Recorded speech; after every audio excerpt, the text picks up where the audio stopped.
Hello,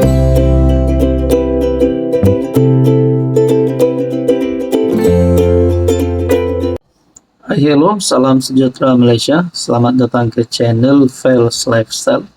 Terima kasih kerana terus setia dan terus bersama di dalam channel ini. Tuan-tuan dan puan yang saya amat hormati, saudara-saudara yang saya amat hormati. Mungkin ada gesaan yang kita pernah dengar sebelum ini berkaitan dengan status dua menteri. Akibat daripada semakin ramai netizen memberikan pandangan, komen berkaitan dengan kes kematian adik Zara, dua nama menteri yang disebut, Saifuddin Nasution, Menteri Dalam Negeri, dan juga Menteri Pendidikan Fadlina Siddiq. Dua menteri ini disebut sehingga ada yang menggesa mereka untuk letak jawatan kerana bertindak begitu lembab dan lambat. Tapi itu kata mereka. Saya tidak menyokong mereka ini digesa, dipecat, letak jawatan. Saya hanya memberikan pendapat dan pandangan. Saya berfikir, adakah mereka ini benar-benar tidak melakukan tugas dengan baik? Adakah mereka mementingkan reputasi daripada nasib keluarga? Nah, itu saya tak tahu. Tapi saudara-saudara, ada satu tulisan yang saya nak share kepada Anda yang membandingkan sewaktu Menteri Pertahanan dan pemangku Menteri Pengangkutan, kalau saya tak silap, Hishamuddin Hussein, yang pada waktu itu beliau menjadi menteri dan dilihat berada di paling depan untuk bercakap tentang isu MH370. Oke, baik saudara-saudara. Sebelum saya teruskan, saya nak perkenalkan kepada Anda, ini adalah terapi imun. Ini adalah transfer factor. Produk ini adalah untuk mendidik, menyeimbangkan, dan juga meningkatkan kekuatan sistem imun badan sehingga mampu melawan pelbagai jenis penyakit. Penyakit seperti 3 serangkai, gout, gastrik, penyakit kulit, autoimun, dan macam-macam lagi. Saya yakin percaya Anda yang menonton video hari ini, mungkin bukan Anda yang ada masalah kesehatan. Mungkin saudara mara Anda, rakan-rakan Anda. So, sekiranya ingin mengetahui lebih tentang terapi imun, Anda boleh menghubungi saya di nomor yang tertera. Saya nak kongsi kepada Anda satu tulisan daripada Facebook, kredit untuk Hidayah Zakaria, komunikasi krisis dan kepercayaan rakyat. Mengapa MH370 terkawal, tapi tragedi adik Zara membakar negara. Sudah lebih 10 tahun sejak pesawat Malaysia Airlines MH370 hilang secara misteri dalam perjalanan ke KL, dari KL ke Beijing. Tragedi yang merenggut 239 nyawa. Saya masih ingat bagaimana rakyat Malaysia waktu itu berduka dan setiap hari kita berdebar menantikan perkembangan terkini nahas MH370. Tapi jika dibandingkan dengan kematian tragis adik Zara, gelombang emosi rakyat kali ini jauh lebih lantang dan marak. Malah kita menyaksikan himpunan Justice for Zara digerakkan ke seluruh pelosok negara. Sedangkan waktu itu juga banyak spekulasi berlegar berkaitan keselamatan negara. Jawabannya terletak pada pengurusan krisis dan komunikasi kerajaan. Siapa yang muncul, bila dan bagaimana dia bercakap. Tragedi kematian tragis adik Zara telah membuka satu babak penting dalam wacana pengurusan krisis di Malaysia. Dalam masa singkat, kemarahan rakyat meledak melangkaui sempadan parti politik. Fadlina Siddiq dan Saifuddin Nasution patut belajar bagaimana Hishamuddin face the pressure dalam nahas MH370. Apa yang Hishamuddin buat? Hishamuddin tidak menunggu sehari pun. Dalam masa kurang 24 jam, selepas pesawat hilang, beliau mengadakan sidang media pertama. Sidang media setiap hari tanpa gagal, memberi kemaskini terkini, walaupun maklumat terhad. Konsistensi ini penting untuk membina kepercayaan dan menunjukkan kerajaan present and in control. Saya masih ingat wajah beliau setiap kali dalam sidang media ketika itu. Beliau tidak bercakap seperti robot atau juru cakap rasmi.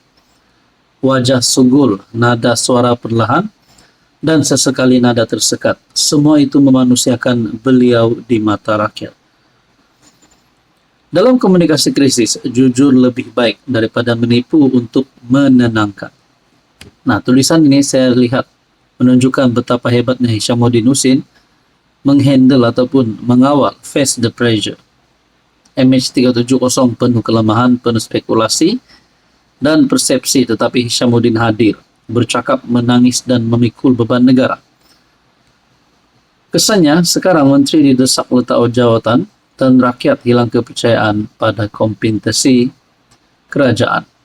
Secara faktanya jelas, tapi pemimpin lambat muncul dan lebih awal mempertahankan sistem daripada keluarga bangsa menurut tulisan daripada Hidayah Zakaria. Saya bersikap neutral dalam tulisan ini, tapi saya menyokong sekiranya ini adalah untuk justice for Zara. Hai, hello, salam sejahtera Malaysia. Saudara-saudara, tuan-tuan dan perempuan yang saya amat hormati, terima kasih kerana terus bersama di dalam channel ini. Tuan-tuan dan perempuan, sebelum ini kita sudah mendengar di mana serangan yang diterima terhadap keluarga Rafizi Ramli. Serangan yang kita memang tolak, satu perkara yang kita memang tolak.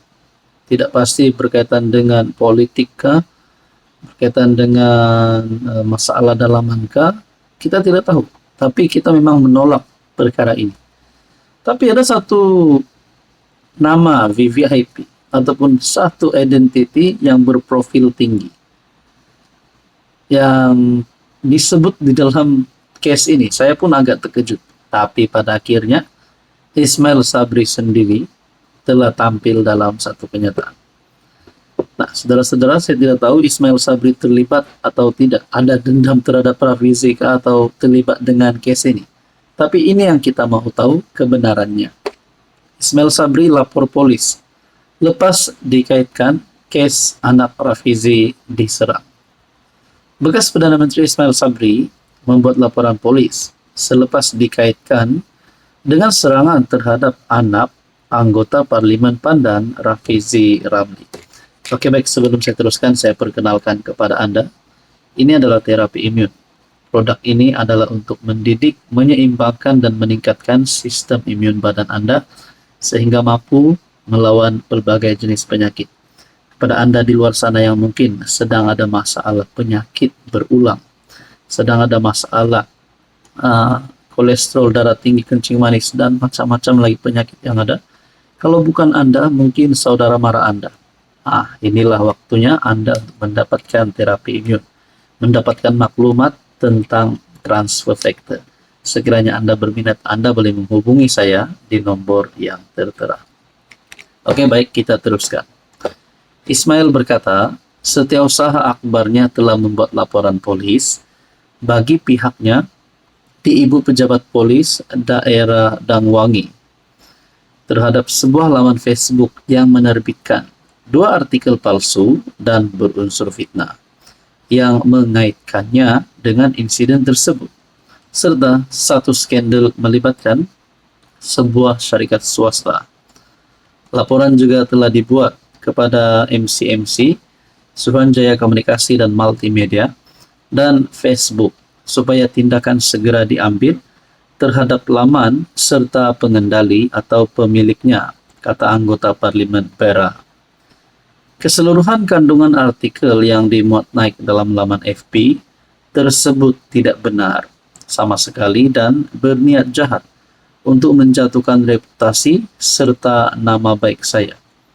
Saya mohon pihak berkuasa menjalankan siasatan terperinci dan mengambil tindakan tegas terhadap pemilik atau pengendali akaun Facebook ini serta mana-mana pihak yang menyebarkan artikel tersebut.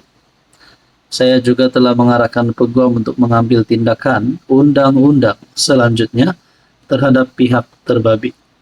Ismail Sabri turut mengucapkan terima kasih kepada Rafizi yang sebelum ini tampil menjelaskan perkara itu di X. Terdahulu Rafizi mendedahkan perjumpaannya dengan pembocor maklumat sebelum anaknya diserang berkaitan dengan ahli perniagaan Farhash Wafa, Salvador Rizal Mubarak. Rafizi sebelum ini membayangkan serangan terhadap anak lelakinya yang berusia 12 tahun dengan jarum suntikan di tempat letak kereta di pusat beli bola di Putrajaya. Mungkin ada kaitan langsung dengan pertemuan tersebut. Jadi saudara-saudara, apapun kita berharap supaya Rafizi dan keluarga selamat, tidak ada apa-apa lagi yang berlaku, dan kita mahu dalang utamanya ditangkap.